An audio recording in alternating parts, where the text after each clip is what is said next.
Now we will start our second chapter, vector and equilibrium. मैं short question के आपको notes दूंगा, तो फिर हम उस नोट्स से एक्सप्लेन करेंगे। शॉर्ट क्वेश्चन को आपको समझाऊंगा सारे, ठीक है। न्यूमेरिकल आपकी कंप्लीट हो गए हैं, एमसीक्यूज मैंने आपको करवा दिए हैं, कंप्रीहेंसिव जो सारे हैं ये सारे बुक वाले हैं, ये भी मैंने आपको समझा दिए हैं। सिर्फ आपके शॉर्ट रह गए हैं, इसके मैं आपको नोट्स प्रोवाइड करूंगा, तो उसके बाद फिर हम जो है ना एक्सप्लेन करेंगे।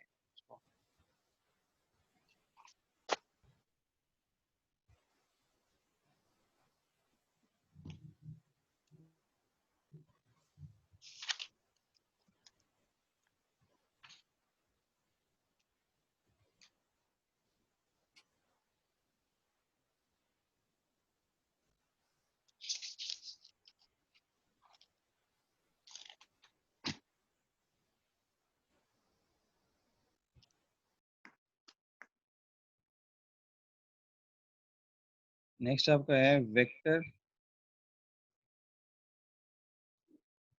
And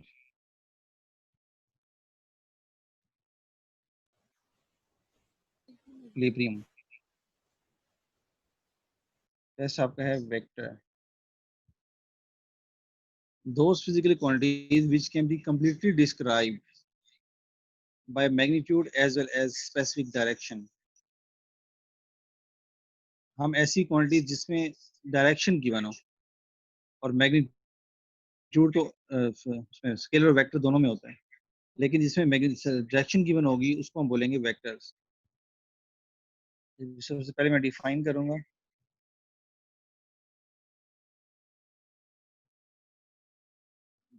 those physical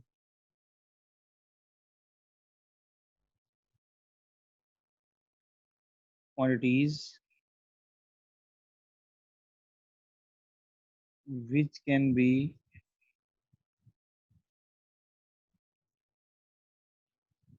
completely described by magnitude as well as specific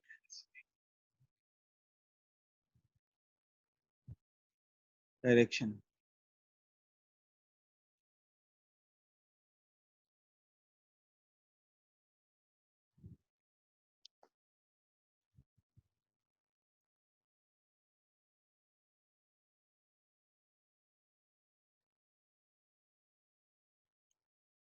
ये कौन है,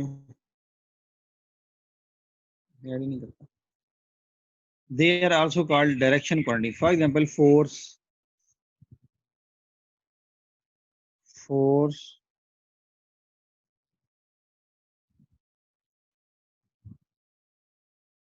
torque,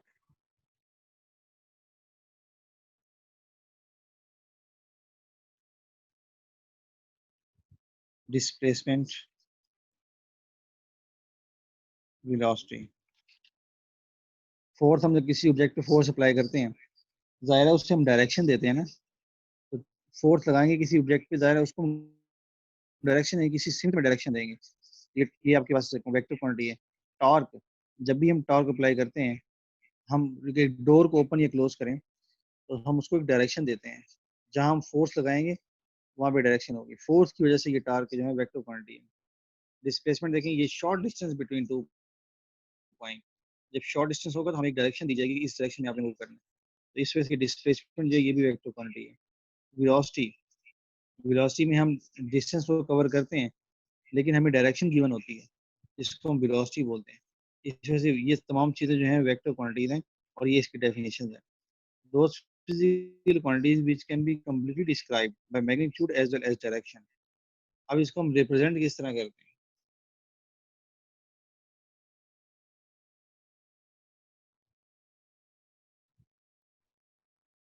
रिप्रेजेंटेशन, इसके टू रिप्रेजेंटेशन हैं, एक है सिंबॉलिकली और एक है ग्राफिकली। हम सबसे पहले इसको डिनोट करेंगे सिंबॉलिकली। सिंबल से हम इसको किस तरह रिप्रेजेंट करते हैं?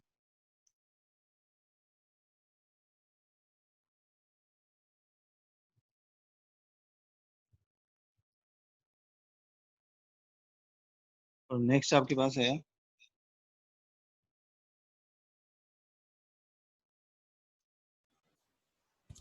ग्राफिकली। ग्राफिकली। हम ग्राफ से किस तरह शो करते हैं और सिंबल से किस तरह शो करते हैं इसको, यहाँ पे हमने ये डिस्कस करना है। वो कहते हैं velocity, sorry,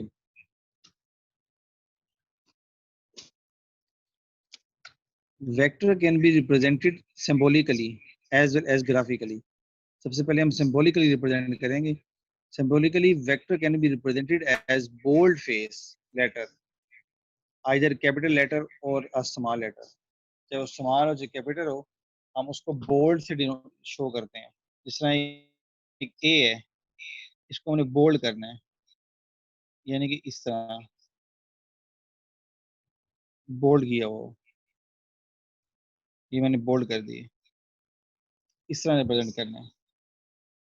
bold face letter vector can also be represented by a simple face letter with an arrowhead upon a below upon or below that letter। जिस तरह हम,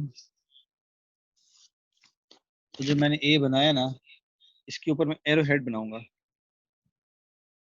इसके अपॉन एरोहेड हो या बिलो हो, बोल्ड करके इसको, इसके बिलो एरोहेड। अक्सर हम अपॉन एरोहेड यूज करते हैं, बिलो नहीं करते। यानी कि एरोहेड हो और बोल्ड हो, ये सिंबॉलिकली हम रिप्रेजेंट कर रहे हैं इसको।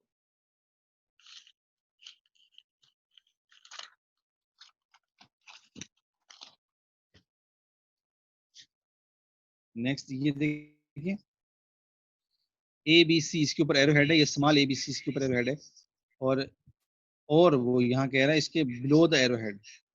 ये सिंबॉलिकली रिप्रेजेंटेशन है। In this chapter vector is symbolically represented by A B C और A B C. The magnitude of vector can be represented by a simple face A read as a modulus. देखें, ये तो सिर्फ मैंने direction को show किया ना, अब मैग्नीट्यूड को किसने शो करना है आपने। ये बार लाइन साइड पे लगा के ये लाइन शो करती है मैग्नीट्यूड। यानी कि अगर आपने स्केलर हो तो सिर्फ आपके पास मैग्नीट्यूड होगा, और अगर मैं एरो भी लगा दूं तो magnitude plus direction, arrow direction को शो कर रहा है और ये मैग्नीट्यूड को शो कर रहा है। तो magnitude plus direction is a vector, symbolically representation of vector. पापा के कपड़े इधर ही पड़े, सूखने डालने को कहा था, मुझे भूल गया।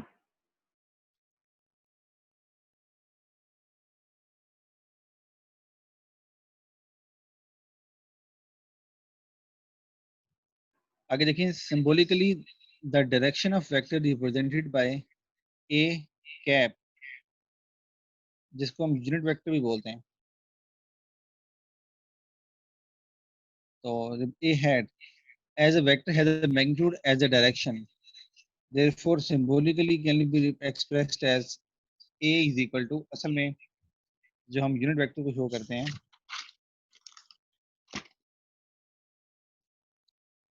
वो आपके पास है a hat is equal to a vector over a magnitude. यानी हम किसी वेक्टर को उसके मैग्नीट्यूड से डिवाइड कर देते हैं। मैग्नीट्यूड मैग्नीट्यूड कैंसिल हो गए, सिर्फ क्या आ जाती है आपके पास, डायरेक्शन। यानी ये एक ऐसा वेक्टर है जिससे हम सिर्फ डायरेक्शन शो करते हैं। ये बात दोबारा सुन लें, ये एक ना यूनिट वेक्टर है जिसपे हम वेक्टर से डायरेक्शन शो करते हैं किसी चीज की। इसको एक कैप से डिनोट करते हैं, कैप बनी हुई है। इसके मैग्नीट्यूड और डायरेक्शन को इसी वेक्टर के मैग्नीट्यूड से डिवाइड कर देते हैं। अगर मैं ये मैग्नीट्यूड मैग्नीट्यूड कट कर दूं तो ओनली क्या बचती है, डायरेक्शन।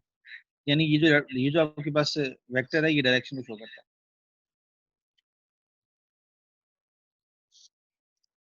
समझ आ गई ये बात। अब नेक्स्ट आपके पास graphically vector is represented by an arrow head. which is shown according to the scale. The length of the arrow gives the magnitude of the vector quantity under the selection scale, and the arrowhead indicates the direction of the vector. For example, a student travel 100 meters from school toward east. Graphically, it can be represented as, देखें यहाँ पे वो बात कर रहा है अब graphically,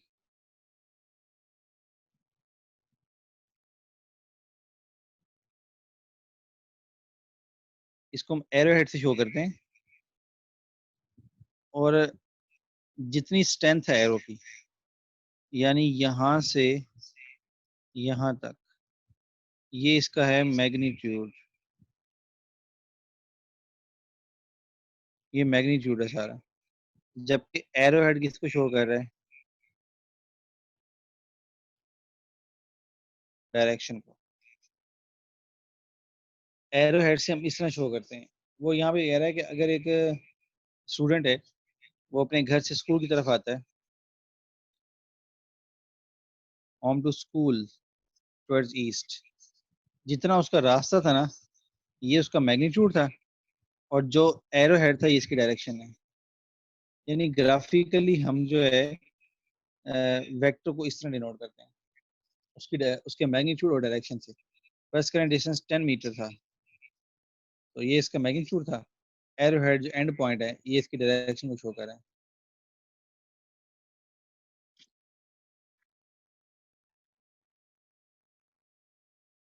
The starting point is usually called origin. ये वाला पॉइंट ओरिजिन है, स्टार्टिंग पॉइंट।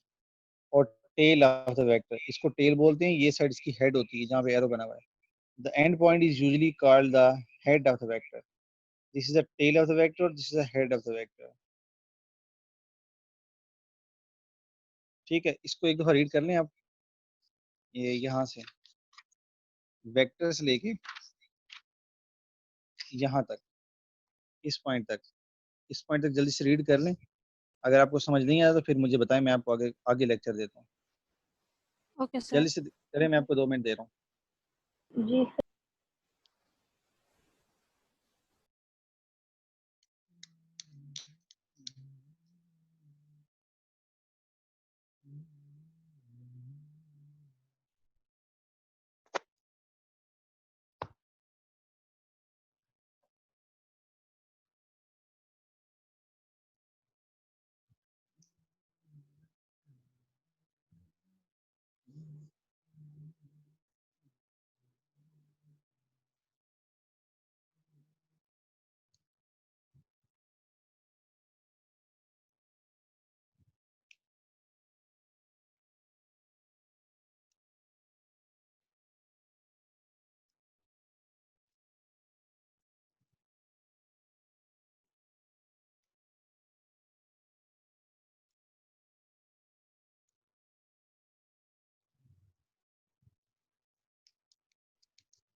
चलें, ये पढ़ लिया आप लोगों ने, ये इजी था। वेक्टर और रिप्रेजेंटेशन ऑफ वेक्टर, इसके 2 मेथड हैं रिप्रेजेंटेशन के, एक सिंबॉलिकली और दूसरा कौन सी रिप्रेजेंटेशन है बच्चों? ग्राफिकली चलिए हमने, हाँ सिंबॉलिकली जी और सर। ग्राफिकली जो है ना, ये हमने डिस्कस किया। जी बच्चों, graphical representation of हमने सिंबॉलिकली यहाँ किया, उसके बाद ग्राफिकली की। अब हमारे पास है कार्टेशियन कोऑर्डिनेट सिस्टम और rectangular coordinate system. Coordinate system क्या होते हैं? For a graphical representation of vector besides both south south and east। Not ये देखिए यहाँ आपको बता रहा है south south and east. Graphically हम किस तरह से करेंगे? ये 2 डायमेंशन के लिए east, north and south, east and west, ये आपको नजर आ रहा है। यानी हम इसको ग्राफ बना रहे हैं। मेरे वाले कपड़े हैं ना, उसकी सेकंड लाइन में सबसे नीचे। महविश रशीद, जी आपकी आवाज क्यों आ रही है?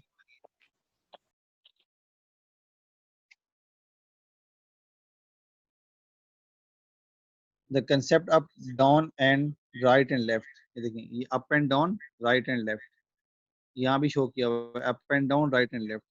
ये पॉजिटिव एक्स एक्सिस है, वाई एक्सिस है। ये पॉजिटिव एक्स एक्सिस है, ये एक्स नेगेटिव एक्स एक्सिस है, ये नेगेटिव वाई एक्सिस है नीचे वाला।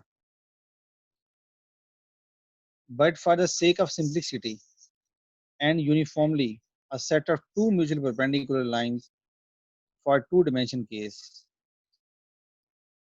ये 2 डायमेंशन केस है, यानी कि x और y बस। यानी हम इसको कार्टेशियन कोऑर्डिनेट सिस्टम में रिप्रेजेंट करते हैं।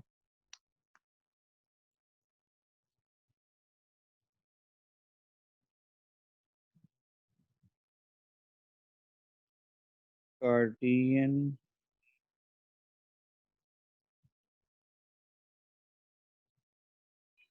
Coordinate system, this is 2 dimensional system, x and x dash. यहाँ से यहाँ तक का फासला पॉजिटिव एक्स एक्सिस, यहाँ से यहाँ तक का फासला पॉजिटिव वाई एक्सिस, जबकि यहाँ से यहाँ तक का फासला नेगेटिव वाई एक्सिस। ये वाई डैश है, ये वाई डैश नहीं है, ये साइड सारी पॉजिटिव है, ये और ये 2 लाइन दोनों नेगेटिव एक्स एक्सिस है। अभी जो पॉइंट इंटरसेक्ट हो रही है, इस पॉइंट को हम बोलते हैं ओ। अगर हम यहाँ पे एक वेक्टर ड्रॉ करें, ये मैंने एक्स एक्सिस यानी ग्राफ में एक वेक्टर को ड्रॉ किया है, तो वेक्टर में आपके पास एक पॉइंट मैंने फर्ज किया पी है, तो ये एक्स और वाई को शो कर रहा है। यानी सिर्फ अभी टू डायमेंशन सिस्टम है, 1 एंड 2, एक्स और वाई बस। ये तो नेगेटिव है, इसको भी छोड़ दें। हम यहाँ पे बात करेंगे एक्स और वाई की। अगर मैं यहाँ पे ये लाइन ड्रॉ करूँ तो ये नेगेटिव एक्स हो जाएगा, पॉजिटिव वाई होगा। यानी सिर्फ 2 डायमेंशन एक्स और वाई में बात हो रही है। तो अगर मैं यहाँ पे एक वेक्टर ड्रॉ करूँ जो शो कर रहा है एक्स और वाई को, मैं आपको बुक में दिखाता हूँ। These are called coordinate axes and their point of intersect। ये point of intersection है, जहाँ पे ये intersect हो रहे हैं, यहाँ पे क्रॉस हो रहे हैं, is known as origin। इसको आप origin बोलेंगे। The system of coordinate axes is called Cartesian और rectangular coordinate system। अब मैं आपको एक थोड़ी explanation दे रहा हूँ, यहाँ से बताऊंगा आपको। देखें, one of the line is named as x axis। ये x axis line है, ये वाली। and the other as y axis। ये ऊपर वाली y axis line है। x axis is taken as the horizontal x axis with the positive। ये वाली लाइन जो है पॉजिटिव x axis है और horizontal है with the positive direction, to the right। ये right side पे, आपकी right side पे। and the y axis vertical axis with the positive direction upward। जो upward y line है, ये पॉजिटिव x axis को शो कर रही है। यानी ऊपर वाला रीजन सारा पॉजिटिव का y axis, positive y axis होगा, और नीचे वाला सारा रीजन नेगेटिव y axis होगा।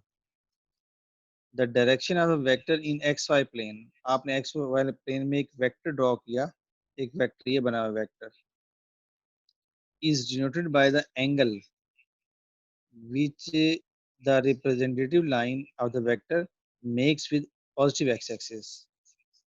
ये वेक्टर जो है आपका पॉजिटिव एक्स एक्सिस से एक एंगल बना रहा है थीटा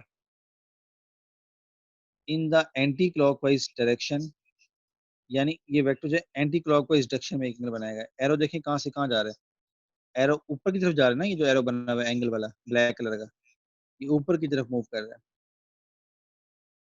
तो ये जो है एंटी क्लॉकवाइज डायरेक्शन की रोटेशन है इसकी, यानी कि अगर ये मूव करवाएं इसको तो एंटी क्लॉकवाइज मूव करेगा। द पॉइंट पी शोन, ये आपको पॉइंट पी नजर आ रहा है, एज कोऑर्डिनेट एक्स वाई, इसकी कोऑर्डिनेट क्या है, एक्स और वाई कोऑर्डिनेट है। यानी ये जो वेक्टर पी है ये एक्स और वाई में लाई करता है, एक्स और वाई पॉइंट में ही लाई करता है, इसका ये मतलब है।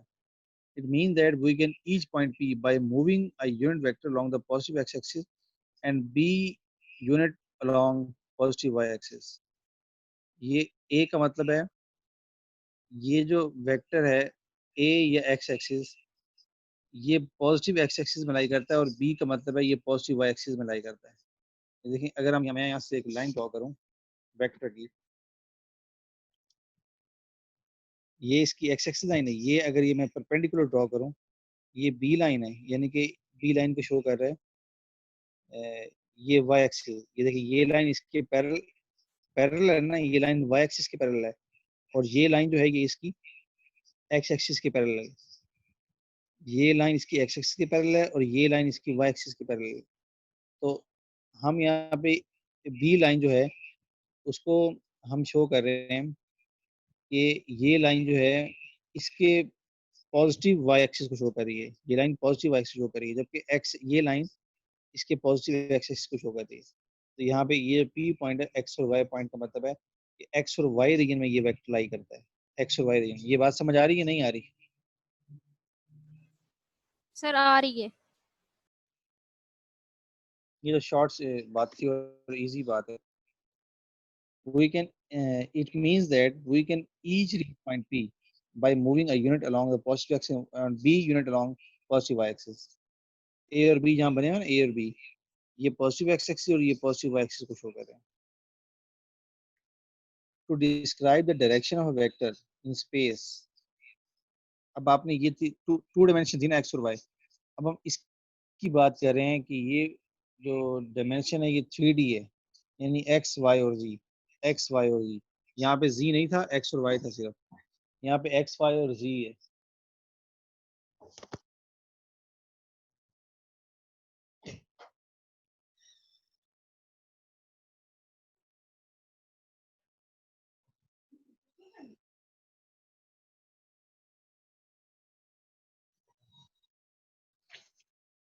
बच्चों आप लोग इसको रीड करो इतना, फिर मैं 3D पढ़ाता हूँ आप लोगों को।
बच्चों इतना क्लियर हुआ?